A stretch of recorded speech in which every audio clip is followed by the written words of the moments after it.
Kisah bos PO Bas Tunggal Jaya, dari jualan ubi hingga jadi miliarder Kuningan.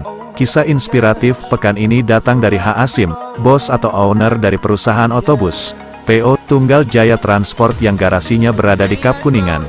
Bukan hal yang mudah untuk mencapai posisinya seperti sekarang, melainkan harus menempuh perjuangan yang berliku hingga lelaki yang hanya lulusan SD ini memiliki 10 unit bus dengan aset total sekitar 15 miliar rupiah. Kini perusahaannya sudah dihibahkan kepada anak laki-lakinya yang bernama Didi. Mengingat usia H. Asim kini sudah tak muda lagi. Asal mula usahanya di bidang transportasi dimulai saat ia merantau dan diminta pulang oleh orang tuanya sekitar tahun 1973 silam. Dan tahun 1974 ia langsung mengajukan pinjaman ke bank dengan dana pinjaman sebesar Rp40.000 dan uang tersebut lalu dibelikan olehnya sebuah sepeda, kiloan gantung, dan langsung berjualan ubi dengan pemasaran hingga ke Jakarta. Sekitar tahun 1994 ia mulai membulatkan tekad untuk berbisnis di bidang transportasi dan hal itu memang sudah menjadi impian H. Asim sejak puluhan tahun yang lalu. 20 tahun Pak, mimpi itu baru jadi kenyataan, tepatnya sepulang saya dari Jambi. Dengan modal awal 100 juta rupiah, saya beli satu unit bus yang ukuran medium dan belum berasa seharga 49 juta. Alhamdulillah berjalan lancar sampai sekarang, kenangnya. Awalnya ia membuka rute Sumatera dan akhirnya berkembang ke sektor pariwisata dengan membuka CV dan meningkat lagi dengan memiliki PT. Dalam perjalanannya membesarkan PO Tunggal Jaya, ia tak hanya mengantarkan penumpang saja tetapi menerima juga jasa penitipan uang.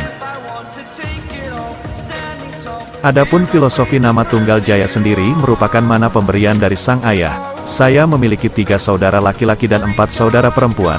Total 7 orang bersaudara. Semua saudara laki-laki saya berjualan ubi dan tidak ada yang sukses. Akhirnya ayah saya menamakan usaha-usaha yang saya jalankan dengan nama Tunggal Jaya. Tujuannya biar usaha apa saja bisa jadi maju, baik usaha kios di Bandung, usaha heller gabuh, peternakan, dan lainnya itu pun pakai nama Tunggal Jaya. Jadi nama itu dari bapak saya, begitu juga dengan nama saya Asim itu juga pemberian orang tua dan gak bisa dirubah, ulasnya.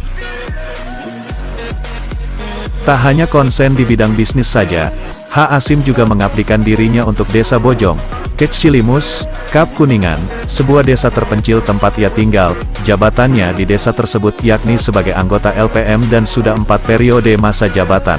Hingga muncullah aturan baru yang akhirnya ia dengan sukarela melepaskan jabatan tersebut namun tetap mengabdikan dirinya sebagai anggota DKM, Dewan Kemakmuran Masjid. Kalau hitungan waktu ya rugi, karena nawaitu, niat, saya ibadah alhamdulillah banyak yang sudah dicapai. Di tahun 2005 Desa Bojong mendapat juara 1 desa terbaik se-Kabupaten Kuningan dan mendapat penghargaan. Katanya, menurut H. Asim, makna ibadah itu luas, bukan hanya sembahyang saja, melainkan mengabadikan diri untuk kepentingan masyarakat juga bermakna ibadah. Adapun berbicara suka duka membesarkan PO Tunggal Jaya tersebut, ia membesarkannya dengan penuh perjuangan salah satunya dengan mengembangkan manajemen pada sektor usaha lain seperti usaha beras, ayam petelur, usaha ubi, dan lainnya. Karena kalau dibandingkan dengan usaha-usaha tersebut tingkat kerugian atau resiko di dunia usaha transportasi jauh lebih besar. Namun hal itu bisa diatasi dengan motivasi tinggi untuk membahagiakan orang lain.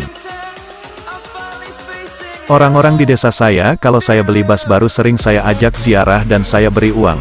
Itu saya lakukan sebagai support untuk kegiatan keagamaan. Alhamdulillah saya bangga, imbuhnya. Dari sisi keberkahan ia pun menegaskan bahwa dia seorang pengusaha yang anti leasing. Ia lebih memilih perbankan sebagai mitra untuk pengembangan usahanya. Ia pun memiliki harapan kepada pihak perbankan milik pemerintah agar memaksimalkan kucuran dana untuk masyarakat yang sedang berwirausaha. Sejumlah koleksi bus PO Tunggal Jaya Transport siap membawa Anda ke tujuan dengan kondisi prima. Dalam memberikan harga sewa bus, H. Asim tidak hanya mengutamakan keuntungan atau bisnis semata melainkan tetap melaksanakan motivasinya dalam beribadah. Seperti contohnya ia memberikan harga sewa yang lebih murah jika bus dipakai untuk ziarah. Saya suka sedih karena ada yang sampai seminggu nyicil demi untuk bisa ikut ziarah. Nah kalau hal itu menimpa diri saya bagaimana? Maka dari itu untuk ziarah harga sewa bus lebih murah daripada untuk piknik. Hitung-hitung kita sodakoh, tegasnya. Selain itu, ia pun tak lupa membayarkan zakat dan menyantuni anak yatim. Karena ia sadar bahwa rezeki merupakan titipan sang Kholik yang harus diberikan kembali kepada yang membutuhkan. Dunia itu hanya titipan, mau pergi atau diambil nggak pamitan dulu kan? Jadi saya tetap perhatikan gaji karyawan saya dulu lebih diutamakan, dan selalu menaati aturan pemerintah yakni menggaji karyawan di atas UMK Kabupaten Kuningan, tandasnya.